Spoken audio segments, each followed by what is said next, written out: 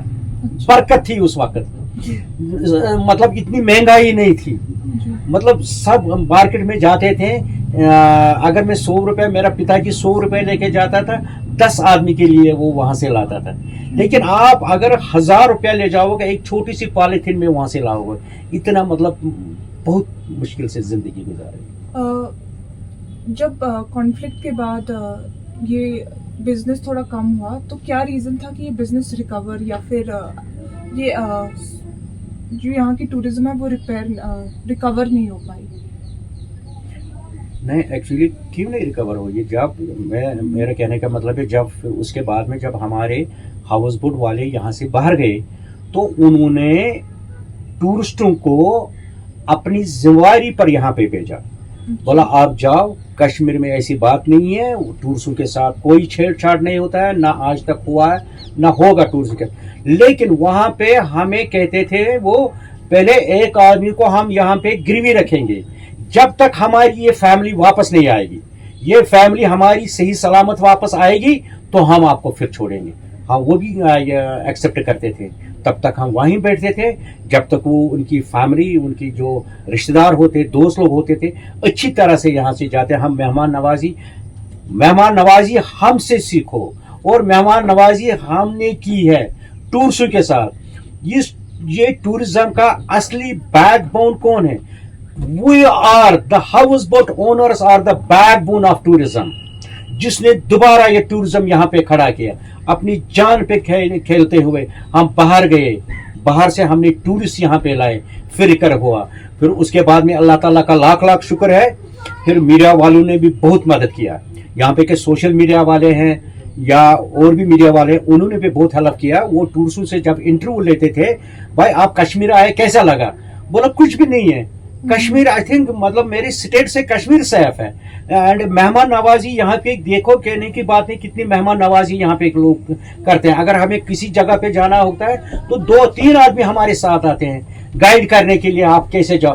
تو اس سے ریکور ہوا, لیکن اس سے سارا زیادہ محنت ہم ہاؤس بوٹ والوں نے کی, کیونکہ ہمارے پاس اور کوئی چارہ نہیں تھا. ہمارا پاس نہ ہم کوئی گورنمنٹ سے, میں نے بولا شیخ عبداللہ سے, تاکہ جتنے بھی چیف منسٹر یہاں پہ, ہم نے کسی سے جاب نہیں مانگا. گورنمنٹ جاب ہمارا ہاؤس بوٹ والوں میں سے کوئی گورنمنٹ جاب نہیں کرتے ہیں. ہم پرائیویٹ جاب کرتے ہیں لیکن گورنمنٹ جاب نہیں کرتے ہیں. تو اس کی وجہ سے یہ جو ٹورزم یہاں پہ جو دوبارہ یہاں پہ ٹورسٹ آنے لگے, it's because of we house boat owners. جیسے ہم ڈل لیک میں ہاؤس بوٹس دیکھتے ہیں اور یہاں جہلم میں دیکھتے ہیں, تو آپ ہمیں بتانا چاہیں گے کہ کیا ڈفرینس ہے؟ ہاں, ایکچولی جو ڈل لیک میں اس وقت ہاؤس بوٹس ہیں وہ سارے ہاؤس بوٹ والے یہاں پہ رہتے تھے, ریور جہلم میں تھے وہ. اچھا. ہاں وہ سارے ریور جہلم میں تھے. پھر کچھ لوگ ڈل لیک چلے گئے. پھر آہستہ آہستہ جو کیمرے کا فوکس ہوا وہ تو ڈل لیک کی طرف چلا گیا. پہلے ریور جہلم میں مانا ہوا تھا ریور جہلم, یہ جو واٹر اس کا ہے بالکل نیٹ اینڈ کلین ہے. اس وقت ہمارے پاس اتنے نلکے نہیں ہوتے تھے, ہم یہ پانی پیتے تھے. ہماری جو ماں ہے, نانی ہے, وہ یہ پانی اٹھا کے مٹکے میں رکھتے تھے, تو اس کا جو تھوڑا سا ریت ہوتا تھا وہ نیچے بیٹھتے تھے, پھر ہم وہ پانی پیتے تھے. اس پانی سے ہم نہاتے تھے, اس پانی سے ہم وضو کرتے تھے, نماز پڑھنے کے لیے جاتے تھے.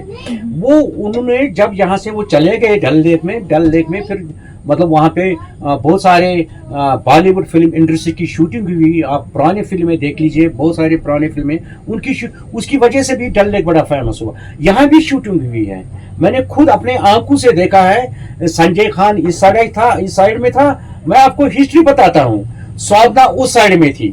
تو جیون کو شکارا میں آنا تھا, اس کو چھلانگ لگانا تھا پانی میں, لیکن جیون نے شکارا میں پانی میں چھلانگ نہیں لگایا, وہ شکارا والے نے لگایا.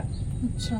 کاپی کیا, مطلب دکھایا, جیون چھلانگ. خود میں نے دیکھا ہے, شوٹنگ یہاں بھی ہو رہی تھی.